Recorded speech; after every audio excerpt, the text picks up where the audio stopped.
Bienvenidos a MCB Academy, en esta ocasión con un capítulo más para seguir tratando temas de discusión, no solamente a nivel de profesionales en libre ejercicio de la abogacía, sino también en un criterio de investigación a nivel de los diferentes estudiantes de todas las universidades del país. En esta ocasión es un honor para mí presentar a nuestros panelistas de este día. A mi derecha, el doctor Juan Vizueta, reconocido abogado litigante y profesor universitario de varias universidades del país y particularmente en el área de pregrado en la Universidad de Guayaquil. Y a mi izquierda, igualmente, el doctor Eduardo Argudo, reconocido abogado, litigante igualmente y profesor de la Universidad de Guayaquil en el área de Derecho Penal. El día de hoy vamos a tratar uno de los temas que quizás llevan la mayor cantidad de discusiones a través de la norma procesal penal. Esto es el procedimiento directo. ¿De qué se trata este procedimiento directo? Un procedimiento tal vez un poco polémico que aparece en el año 2014 en el Código Orgánico Integral Penal con una sola intención. Esto es aparecer como un sistema de descongestión procesal, acelerando en este caso los tiempos procesales, garantizando aparentemente los derechos de las personas procesadas para obtener en ciertos delitos una sentencia, en todo caso con mayor agilidad y sobre todo garantizando el acceso a la justicia. Pero sin embargo, lo que hemos podido notar en el camino es que aparecen algunos nudos críticos en el flujo procesal y son algunas cosas que comenzaremos a tratar en este programa para beneficio de todos ustedes. Así que lo primero que vamos a empezar, aparte de buscar la presentación de nuestros panelistas, es consultarles su opinión profesional en función, primero, de qué es el procedimiento directo y en segundo lugar, cómo ven su aplicación en el Ecuador. Inicio contigo, Juan. Bienvenido.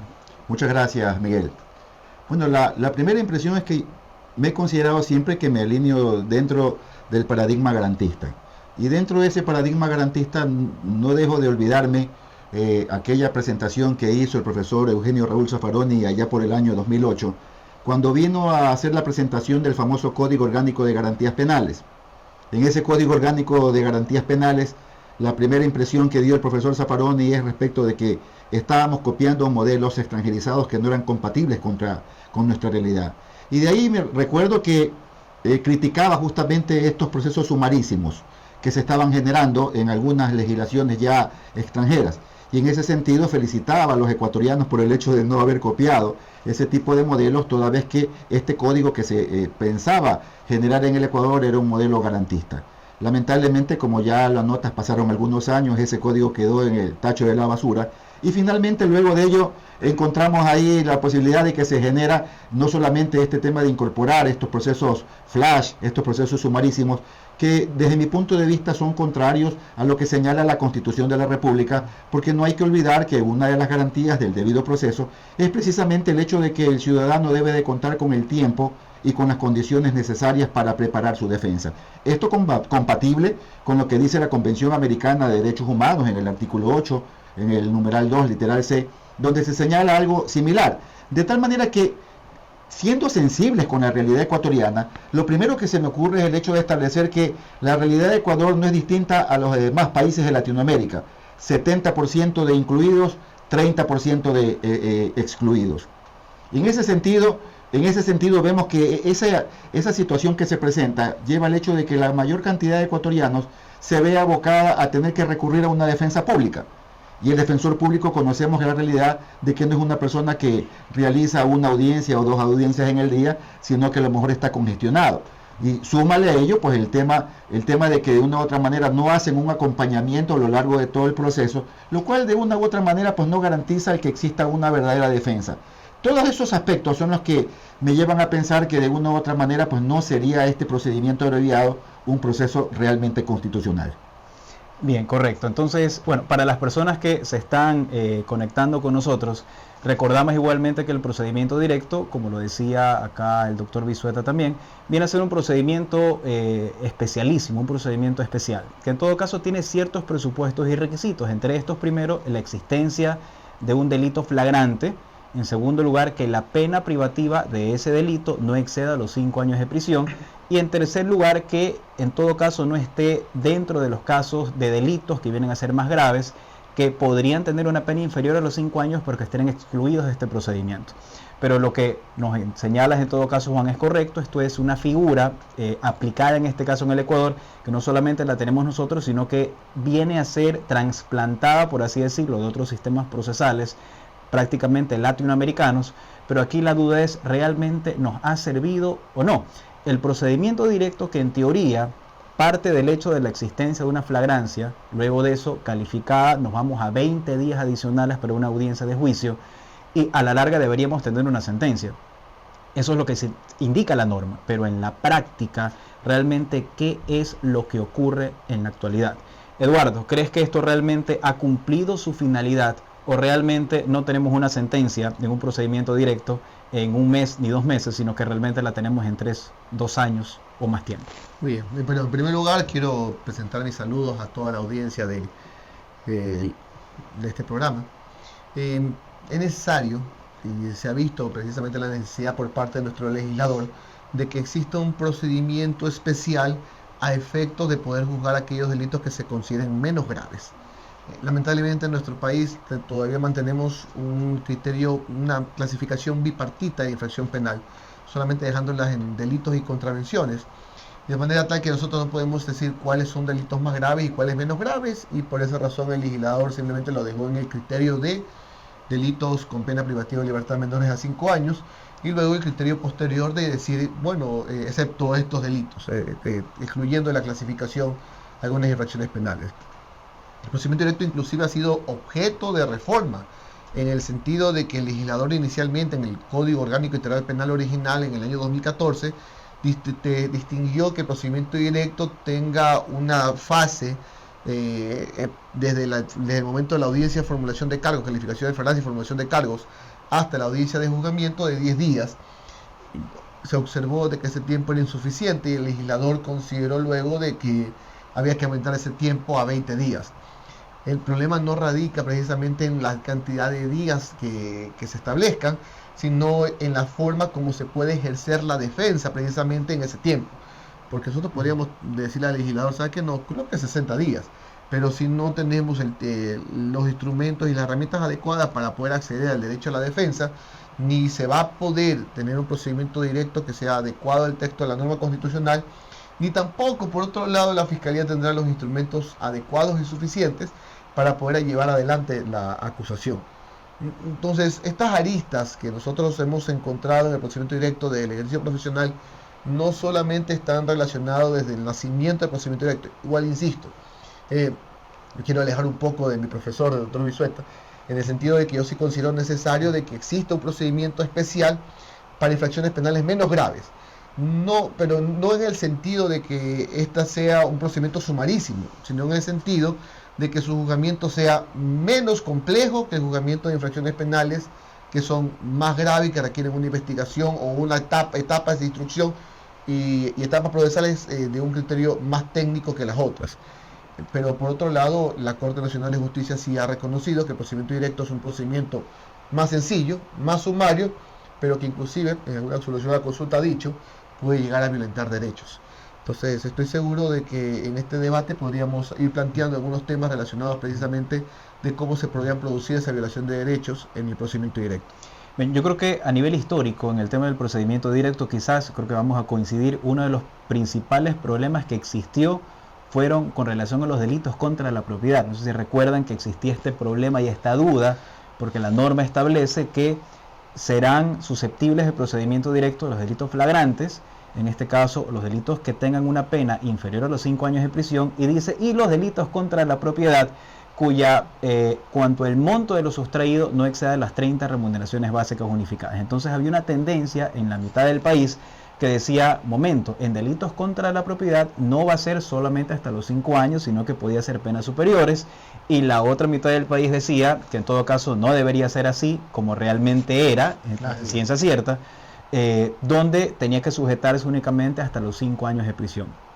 Por suerte, me parece que el año 2018 fue que la Corte Nacional de Justicia emite una resolución y dice, en momento, los 3 requisitos del procedimiento directo siempre van a ser uno solo, y por lo tanto los delitos contra la propiedad seguirán a procedimiento directo siempre y cuando no tengan una pena que supere, en este caso, los 5 años de prisión.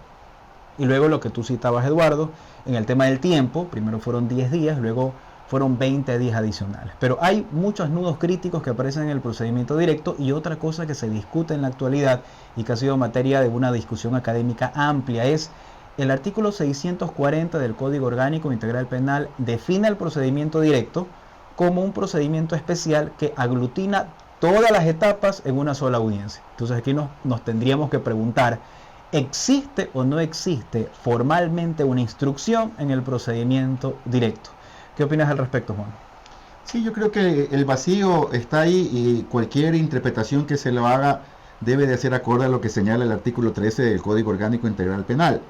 Y creo que en ese sentido, pues, lo lógico sería el hecho de pensar que no puede haber un limbo entre el momento en que se lleva la audiencia de flagrancia hasta el momento de que se lleva a cabo esa audiencia única, sea dentro de los 20 días o sea dentro de los 35 días. Y en ese sentido considero de que debe de establecerse el hecho de que ese tiempo que existe justamente hasta que se lleva a efecto la audiencia final debe de ser considerada una etapa de instrucción fiscal, de tal manera que existe desde mi punto de vista un error en el sentido de lo que señala el segundo inciso del artículo 640, en el sentido de establecer que esa audiencia va a concentrar las tres etapas: instrucción, preparatoria de juicio y etapa de juicio, cuando lo cierto es que la misma redacción del artículo señala ya luego el hecho de que en esa audiencia vamos a entrar directamente a lo que se relaciona o a lo que abarca una audiencia preparatoria de juicio, de tal manera que ese tiempo, ese primer tramo, considero de que debe de servir para efectos de que la Fiscalía pueda reunir los elementos de convicción suficientes para luego sustentar en la audiencia. Debería servir también para efectos de que la víctima pueda presentar o no una acusación particular, y en ese sentido debe de ser concebida como una etapa de instrucción fiscal este primer tramo. Correcto. Eduardo, ¿compartes la opinión? Sí, en realidad no solamente la comparto, quiero respaldar precisamente esa opinión, pero inclusive que es aquello que vemos en la práctica directamente de lo que hace la Fiscalía durante la etapa de instrucción. A partir del momento en que se hace la audiencia de formulación de cargos y se da inicio, se da el pitazo inicial, para hacer una analogía con el fútbol, de lo que es el procedimiento directo, en ese momento la Fiscalía empieza a recabar los elementos de convicción que va a llevar precisamente a la audiencia de juicio. Ahora el problema que se plantea es qué pasa si la Fiscalía en los elementos de convicción que ha obtenido no tiene lo suficiente como para llevar a juicio a una persona. Tiene que hacer un pronunciamiento respecto a ello en esa audiencia de juicio. La Corte Nacional de Justicia inclusive ya se ha pronunciado en absoluciones a consultas, indicando de que en esa etapa, en ese espacio de tiempo, en ese plazo, inclusive se puede presentar la figura de acusación particular, como lo ha dicho el profesor Vizueta, y en ese sentido, por ende, la acusación particular se la puede presentar únicamente en la etapa de instrucción. Nuestro problema radica es nuevamente en que nuestro legislador se ha quedado corto en las explicaciones de las reglas adecuadas para la aplicación del procedimiento. Correcto. Yo creo que podríamos concluir entonces, compartimos todos la opinión, hay una instrucción dentro del procedimiento directo. Decir lo contrario significaría entonces negar la posibilidad, como lo que citas, Eduardo, de poder presentar una acusación particular. La acusación particular es factible presentarla dentro de una instrucción. Si nosotros negamos el concepto de una instrucción dentro de este procedimiento directo, que vendrían a ser estos 20 días, desde la audiencia de flagrancia hasta la audiencia de juicio directo, negaríamos entonces la posibilidad de la presentación de una acusación particular. Si bien es cierto, la norma no lo dice, creo que coincidimos todos en que debemos entender que efectivamente existe una instrucción dentro de este procedimiento directo. Ahora bien, en esa misma línea, otra duda que a veces suele suceder aquí: la institución de la reformulación y de la vinculación. La Corte Nacional de Justicia ha sostenido ya oportunamente que no es posible vincular en el procedimiento directo, y esto tiene una lógica cierta, tomando en consideración que al momento de vincular ya no tengo un tema flagrante, entonces debería tener un proceso distinto cuando se pretenda vincular. Pero ¿qué pasa con la reformulación de cargos? Esto es factible, y de ser así, ¿qué tiempo tendríamos que prorrogar esta instrucción dentro del procedimiento directo, Juan? Sí, yo creo que ahí no hay mucha lógica, no solamente por el aspecto que señala respecto de la vinculación, donde se caería el tema de la flagrancia. Estamos de acuerdo en ese sentido. Pero el problema se da dentro de una reformulación de cargos en donde veríamos ahí si cumple o no los mismos requisitos que inicialmente eran exigidos para el procedimiento directo. Y entonces volvemos a un tema de que tampoco sería algo coherente. Con lo cual, pues yo no comparto en lo absoluto el criterio que ha arribado la Corte Nacional de Justicia, pues en el sentido de que en el caso de reformulación de cargos sí procedería en el procedimiento directo, pero en el caso de vinculación no procedería en el procedimiento directo. Creo que ahí no hay que desestimar el tema cierto, de que quizás lo vamos a tratar más adelante, el tema de la extensión que se debe de dar justamente tanto en la reformulación de cargos como en la vinculación, que de alguna u otra manera, ¿qué es lo que hay que salvaguardar dentro de esta visión garantista?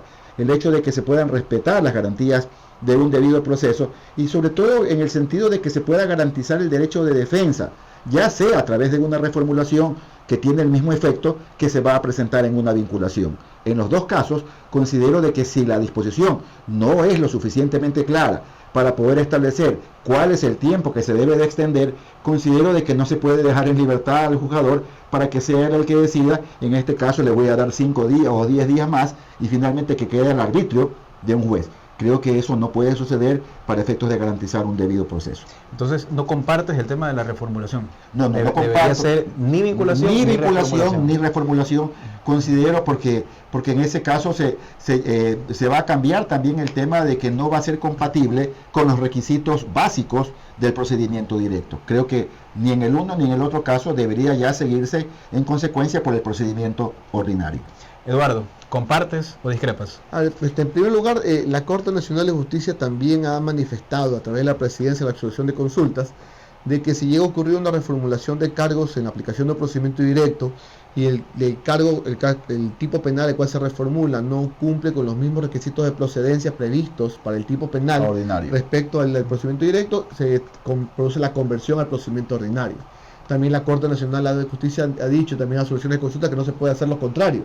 Esto es de que si una acción, un proceso judicial inicia en flagrancia a través del procedimiento ordinario, pero luego se hace una reformulación en la cual se considera de que el tipo penal se adecua a los presupuestos previstos para el procedimiento directo, no se lo puede convertir al procedimiento directo, a diferencia de lo que acabo de decir sobre lo contrario. También la Corte ha dicho de que si no cambian los presupuestos previstos en el tipo penal, debería entenderse de que debe ampliarse el tipo de la instrucción, nuevamente entre comillas, porque no hablo de una fase de instrucción, a pesar que nosotros sabemos que existe, por 30 días. El problema radica en que la discusión radica precisamente en el hecho de que si se consideran 20 días que se consideran suficientes para formular cargos en virtud de los elementos que tenías inicialmente, porque para la reformulación otorga un tiempo distinto, o bien el tiempo inicial conseguido para el procedimiento directo no es el adecuado, o no es el adecuado el tiempo que se concede, el plazo que se concede luego de la reformulación. Ahora, yo entiendo también la negativa respecto a la vinculación, es obvia, nuevamente quiero insistir, si se produce una vinculación ya se elimina el elemento de la flagrancia y por ende ya no se cumple con los presupuestos del procedimiento directo. Correcto. En todo caso, bueno, lo que se refería ahora Eduardo es en función de lo que ha resuelto la Corte Nacional de Justicia al momento de la extensión. La consecuencia siempre de vincular o reformular en cualquier procedimiento, tanto ordinario como especial, en el especial excluyendo las vinculaciones, solamente en la reformulación es extender el tiempo. Pero la incongruencia, por así decirlo, es que si en el procedimiento directo tenemos 20 días de esta aparente instrucción, cuando hay la reformulación, entonces lo resuelto indica que deberá ampliarse el tiempo previsto por la ley. Y el tiempo previsto por la ley en la reformulación es básicamente de 30 días. 30 más. Entonces, a la larga, ahí existiría una especie de dicotomía, ¿no? Por un lado tengo 20 días, pero ampliándolo tengo 30 más. Entonces, eso quiere decir que a la larga perdería un poco la esencia del procedimiento directo en este sentido. Pero lo cierto es que el día de hoy no es factible ejecutar vinculaciones. Es factible ejecutar una reformulación y extenderla directamente en ese tiempo, aunque hemos visto acá posiciones contrarias, Juan, que tú no compartes, y Eduardo, que sostiene que bueno, que en todo caso creo que lo compartes de lo que he escuchado. Ahora bien, hay otra situación interesante que se presenta acá y es en función de las variables que pueden existir en el procedimiento directo. Aquí hay un tema muy interesante, especialmente dependiendo de la provincia donde estemos. Dependiendo de la provincia donde estemos, ¿ok? Se entiende que siempre en el procedimiento ordinario, en el momento en que el fiscal decide no acusar procedimiento ordinario, siempre lo va a hacer por escrito. va a mandar un dictamen por escrito diciendo no voy a acusar, y el juez tendría que verificar, pues no, si es que es un delito que excede los 15 años de prisión, tendría que elevar a consulta hacia el fiscal provincial. Si es que es un delito menos de 15 años de prisión, pero hay un acusador particular y toca la puerta y dice yo no estoy de acuerdo, deseo que se haga una consulta, el juez va a tener que elevar esta consulta. Sin embargo, en el procedimiento directo, como todos conocemos, antes de que exista la audiencia de juicio directo, hay una pequeña audiencia de evaluación y preparación de juicio, donde en este caso la fiscalía es la excepción a la regla, de forma oral va a decir, oigan, yo no voy a formular en este caso ningún tipo de acusación como tal, o puede decir si vamos directamente a una audiencia como tal.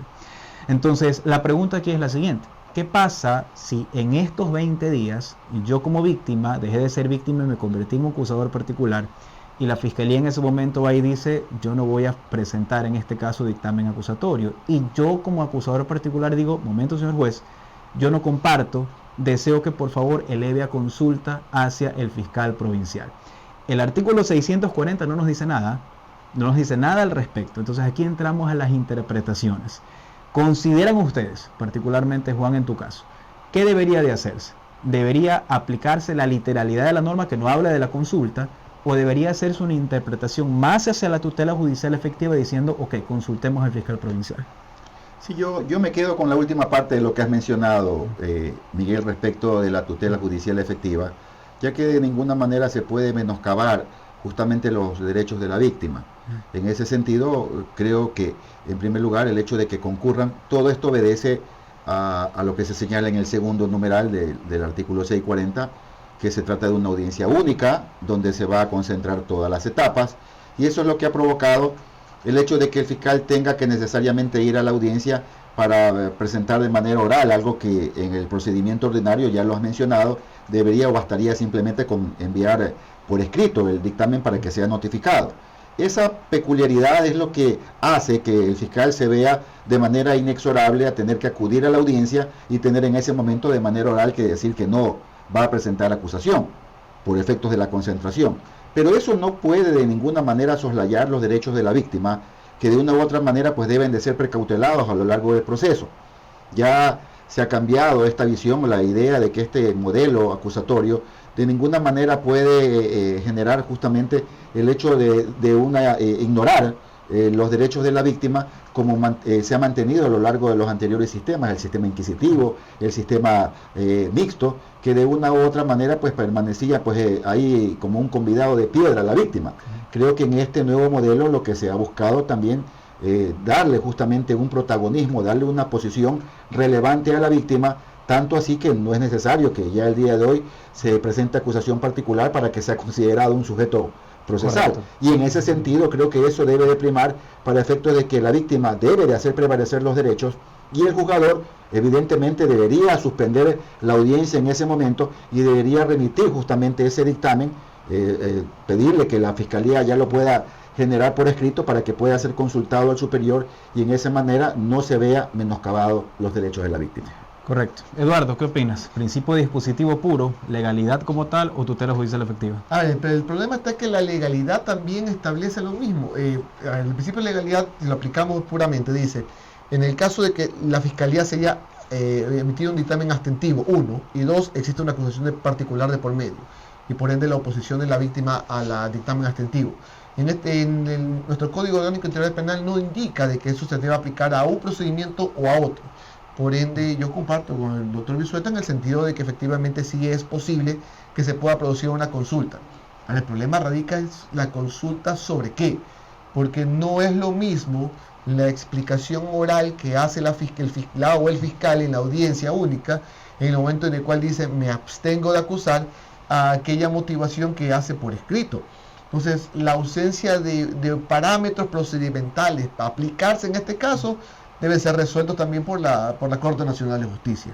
La Corte Nacional de Justicia deberá emitir una resolución indicando que el juez suspenderá la audiencia, deberá pedir a la Fiscalía que motive por escrito su decisión de no acusar.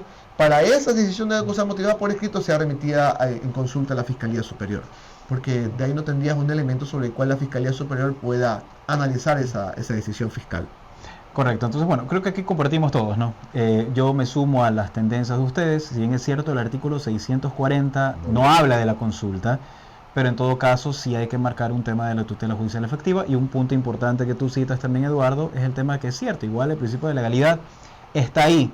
Lo único tal vez que estaría un poco oscuro es porque no dice el artículo 640 en los casos no previstos acá se tomarán en consideración las disposiciones previstas para el procedimiento ordinario como tal. Solo habla un tema de las audiencias como tal. Entonces, pero a la larga, vuelvo a repetirles, no depende de la provincia donde estemos, Claro. porque hay provincias de pronto donde se aplica la literalidad de la norma y donde no hay consulta, hay otras a la larga que dicen que sí se puede aplicar, ¿no? Esto sería tal vez oportuno que haya una resolución tal vez de pleno de la Corte Nacional de Justicia y se pueda aclarar concretamente este punto, que viene a ser, insisto, muy interesante, pero que aquí en todo caso lo compartimos. Otra duda sencilla para ir avanzando y antes de poder concluir: ¿qué pasa en el tema del concurso real de infracciones en el procedimiento directo, ¿no? Esto lo vamos a tratar, les anticipo, en otros programas más, que también depende de la provincia donde estemos. A ver, ¿qué pasa?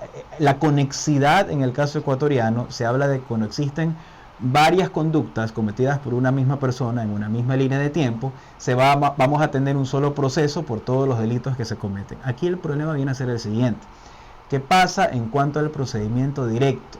¿Qué pasa cuando hay un concurso real de infracciones directamente en el procedimiento? Todos son por procedimiento directo y se genera una acumulación de penas. ¿Se debería mantener ese procedimiento directo en este concurso real de infracciones o sería imposible hacerlo y tendría que pasar a procedimiento ordinario por la acumulación propiamente? Ya no hablamos de penas de 5 años, sino que van a sobrepasar estos 5 años de prisión. Vamos a invertir ahora el orden. Vamos primero contigo, Eduardo. Bueno. Excelente. A ver, sí, lo primero es que no cumples el requisito de procedencia primigenio, que es precisamente que se trate sobre infracciones penales que no superen una pena privativa de libertad de 5 años. Entonces, al existir el concurso real de infracciones penales, la consecuencia jurídica prevista en nuestro Código Orgánico Integral Penal es precisamente la acumulación de las penas. Entonces, al no existir el cumplimiento de ese requisito de procedencia, no se podría aplicar el procedimiento directo. Pero a ello hay que agregarle algo más. Es también la complejidad que contiene o conlleva con ello la tarea tanto de la Fiscalía para acusar como de la defensa para defender.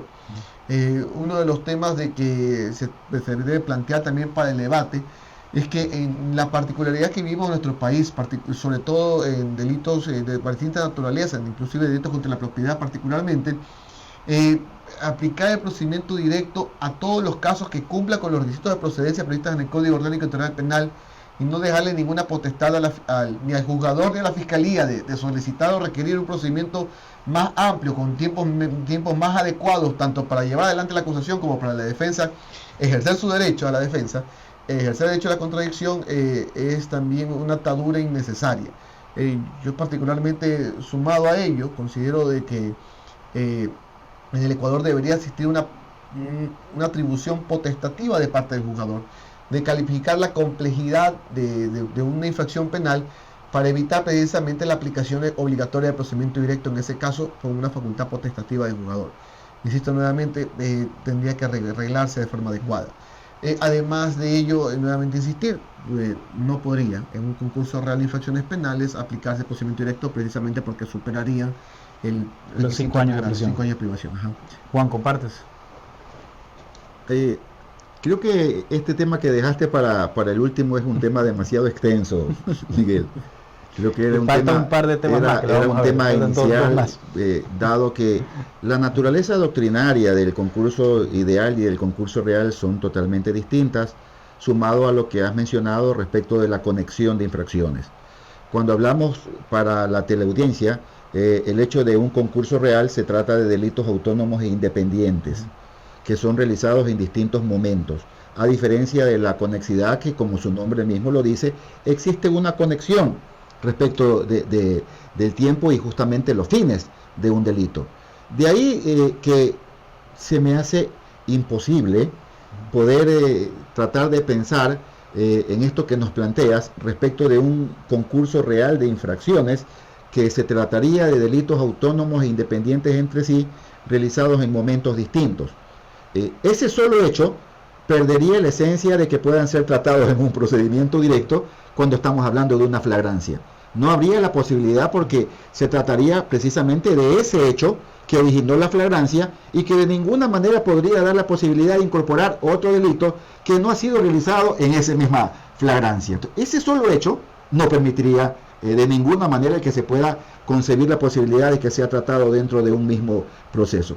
Pero decía que es extenso porque viene un problema de interpretación de la Corte Nacional de Justicia, en donde el día de hoy conciben el hecho de que tanto en un concurso ideal como en un concurso real se deben de tratar en un mismo proceso. Y ahí es donde viene el problema, porque respecto de un concurso ideal, no me queda duda, creo que es lógico, compatible a la lógica jurídica, el hecho de que un concurso ideal deba de ser resuelto dentro de un mismo proceso. Pero cuando hablamos ya de un concurso real, donde existe, como reitero, delitos autónomos e independientes, no se me concibe la posibilidad de que puedan ser tratados por parte de un mismo juez, cuando la lógica debería llevar al hecho de que sería un juez de garantías penitenciarias el que debería resolver precisamente los aspectos relacionados con lo señalado en el artículo 20 del Código Orgánico Integral Penal, que hace referencia a la acumulación de las penas, porque ahí rige en ese caso el principio de acumulación, a diferencia del concurso ideal que rige el principio de absorción, que son dos aspectos totalmente distintos. Sí, tanto es extenso el programa, Juan, les comento, les doy un pequeño spoiler de lo que vamos a tratar casualmente en el próximo programa. El tema es es decir, el concurso real de infracciones y la conexidad. Bastante tela que donde solamente un tema práctico, no realmente que podría darse un delito flagrante. Imagínate, tienes un allanamiento, en el allanamiento vas a un lugar, encuentras vehículos robados, encuentras sustancias sujetas a fiscalización y encuentras, por ejemplo, armas, bastantes armas, ¿no? Entonces tienes 3 delitos básicamente ejecutados en la misma persona como tal, y ahí viene el tema. Nos vamos por conexidad a un solo proceso. ¿Cómo podríamos manejar ese tema? ¿Y qué pasaría? Viene la pregunta es, si llegamos ya en un solo proceso, insisto, dependiendo de la provincia donde estemos, vamos a un mismo proceso, y la fiscalía de pronto dice, bueno, de los 2 primeros delitos, yo de estos me abstengo de acusar, pero en el de acá sí quiero continuar. Nuevamente regresamos al tema procedimiento ordinario, el tema de la consulta. Bueno, consulto por estos, divido el proceso. ¿Cómo se va a realizar? Eso lo vamos a ver en el próximo capítulo que vamos a estar tratando. Creo yo, solamente cuando se refieran a un tema de concurso aparente de delitos, también puede ser. Es un tema correcto, distinto ya, donde ahí aplica la consunción y ahí se concibe en un solo tipo penal, pero de lo contrario no habría la posibilidad. Claro, pero ya hablamos de un concurso ideal de infracción, realmente con el principio de consunción. El tema acá es el concurso real, cómo realmente lo ato, y aquí existen algunas lagunas. Por eso te digo, eso lo tratamos en el próximo programa, porque es un tema, como tú bien lo señalas, sumamente extenso. Lo dejamos ahí, con una cápsula de efecto diferido. Ahora, en la misma línea, otro tema que surgen muchas dudas a nivel nacional. Si hay un procedimiento realmente que amerita reformas urgentes, es el procedimiento de tránsito. Y en tránsito realmente aquí hay una serie de lagunas axiológicas, y concretamente el tema de las lesiones en materia de tránsito. Hay una resolución de la Corte Nacional de Justicia que indica que en todo caso aquellos delitos que no excedan los 5 años de prisión en materia de tránsito deben ir a procedimiento ordinario. Hay consultas no vinculantes de la Corte Nacional de Justicia que ha dicho que en temas de la muerte culposa como tal siempre debe de aplicarse un procedimiento ordinario, pero el tema son las lesiones. La primera tendencia, la primera tesis es de que en las lesiones hay 2 bienes jurídicos protegidos, uno es la seguridad vial y otro la integridad personal. Y una de las exclusiones del artículo 640 del Código Orgánico Integral Penal son los delitos contra la integridad personal. Pero en tema de tránsito, dentro de los delitos de tránsito del artículo 378 y siguientes, me parece, 76 y siguientes, no se habla directamente de delitos contra ese bien jurídico protegido, sino un tema de seguridad vial. Entonces aquí venimos realmente a esta duda. Los delitos de lesiones en materia de tránsito, excluyendo el tema de muerte culposa, ¿deberían ir a procedimiento ordinario o deberían ir a procedimiento directo? ¿Qué es lo que se debería de aplicar? Lo resuelto en resolución vinculante de la Corte Nacional de Justicia que dice van a procedimiento directo, o en su defecto hay un fallo, hay una sentencia de la Corte Nacional de Justicia que dice no. Es reciente, donde ha dicho aquí es un tema de seguridad vial más integridad personal y por lo tanto debe ir a procedimiento ordinario. ¿Qué opinas, Eduardo? Veamos un poco primero como tema de antecedente, el espíritu del legislador respecto a los temas de tránsito. Recordemos que también en el artículo 415 del Código Orgánico Integral Penal, cuando la norma decía cuáles son los delitos de ejercicio privado de la acción penal, incluía dentro de ella las lesiones que no superen los 30 días de incapacidad. Una reforma posterior excluyó intencionalmente a los delitos de violencia intrafamiliar y delitos de tránsito, por cuanto consideró el legislador de que esas infracciones penales tienen un tipo de naturaleza distinta, y que por ende, por esa naturaleza distinta, también pueden ser juzgados bajo el criterio del ejercicio privado de la acción penal. Entonces, siguiendo esa misma línea de lo que ha previsto el legislador, no podemos nosotros simplemente decir que una infracción de tránsito, por ser incluida dentro de las infracciones previstas a partir del artículo 371 del Código Orgánico Integral Penal, ya no son delitos que atentan contra la integridad física, contra la vida de la persona, contra la propiedad de las personas, porque son delitos que tienen como tal multiplicidad de lesiones de bienes jurídicos, o sea, que causan lesiones a varios bienes jurídicos. Si la norma expresamente ha manifestado de que los delitos que se producen contra la integridad personal, incluye a ella la integridad física, no son susceptibles de procedimiento directo, ergo, entendemos entonces que si una infracción de tránsito que causa lesiones a una persona, esto es decir, una afectación a su integridad personal, no puede ser aplicado el procedimiento directo. Insisto nuevamente, esto es algo que no ocurre en todos lados, particularmente en la provincia de Guayas. Es común que las lesiones causadas en accidentes de tránsito sean juzgadas mediante la aplicación del procedimiento directo, a pesar de que en otras provincias del país se ha considerado este criterio de la Corte Nacional de Justicia, que es reciente en realidad, pero que ya ha venido desde otras provincias también apareciendo este criterio. Va ganando terreno poco a poco. Ya va ganando terreno de que no pueden ser juzgados por esta vía. Entonces, sí, yo considero que no deben ser juzgados por esta vía. Juan, ¿compartes?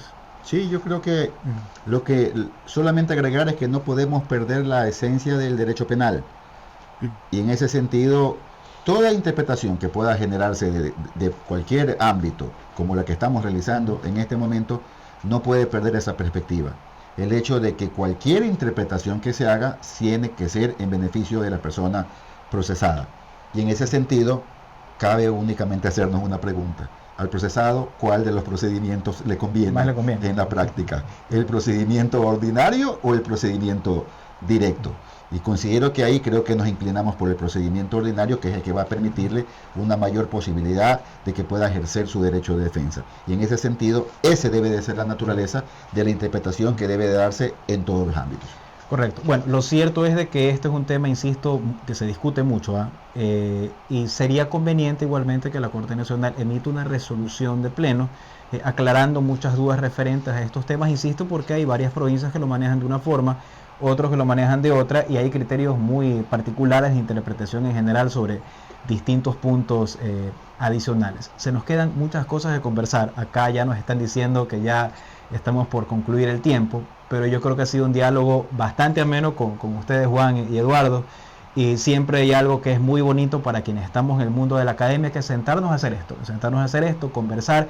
Esa es la finalidad de MSB Academy, generar para ustedes distintas líneas de investigación y sobre todo criterios libres de pensamiento para compartir con todos ustedes.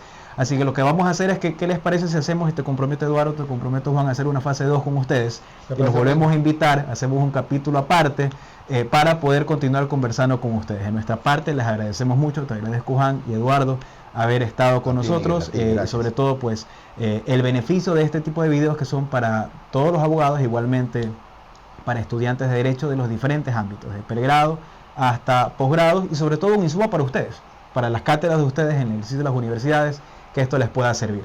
Entonces, muchas gracias por compartir con nosotros, será hasta otra ocasión.